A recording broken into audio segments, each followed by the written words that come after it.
Isang dahilan kung bakit nagkakaroon ng copyright ang isang video ay dahil na din sa nagagamit nating mga sound effects, lalo na kung dinownload lang natin ito sa ibang platform. Nasasayang ang pinagpaguda nating edit ng video. Ang ganda na sana ng pagkaka-edit. Pang good vibes talaga. Yun nga lang, mapapapunta lang pala sa violation. Sayang talaga ang effort kapag nangyayari ito. Isa na ako sa dati laging nakakaranas din ng ganyang sitwasyon. Buti na lang may site na tumutulong sa atin mga content creator para makaiwas sa mga copyright sa mga sound effects. Same din siya ng mga sound effects na makikita mo at maririnig mo sa iba't ibang platform. Ang pinagkaiba lang sa experience ko, safe siya sa copyright. Malaki ang naitutulong ng mga ganitong sound effects sa atin, lalo na sa may mga pagka-comedy ang topic ng video.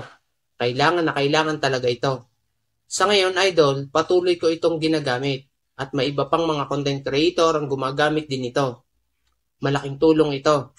Ito, idol, ipapakita ko sa iyo ang isang site kung saan ka pwedeng mag-download ng sound effects na ginagamit ko na hindi ako nakakaranas ng copyright. Simulan na natin. Okay, una, open natin ang ating Google Chrome at i-search natin ang My Instance. Okay, eto siya. May mga button para i-click. I-click mo lang para makapag-testing ka ng mga gusto mong sound effects. Marami kang pwedeng pagpilian dito. Ito rin yung mga naririnig mo sa mga ibang platform na magagandang sound effects. Pinagkaiba lang, hindi ka makaka-copyright dito. Ito, malimit natin ginagamit ito. Para ma-download mo at magamit mo sa pag-edit ng video, i-click mo lang itong title name ng kanyang sound effects. Okay, close lang natin kung may ads. Swipe lang natin.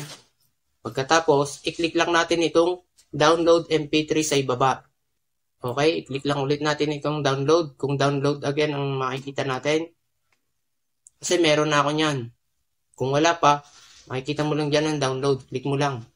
Okay, pagkatapos niyan, i-click mo lang itong open. Makikita mo na siya. MP3 na siya. Okay na yan. Pagkatapos niyan, pwede mo na siyang gamitin sa pag-edit mo ng video. Malaki may tutulong nito. Kahit pa paano, hindi ka na mangangamba na makapiright ka pa sa pag-edit ng iyong mga video sa paggamit ng sound effects. Sana nakatulong sa iyo, idol. Magkita ulit tayo sa next useful tips video ko. Maraming salamat sa panonood.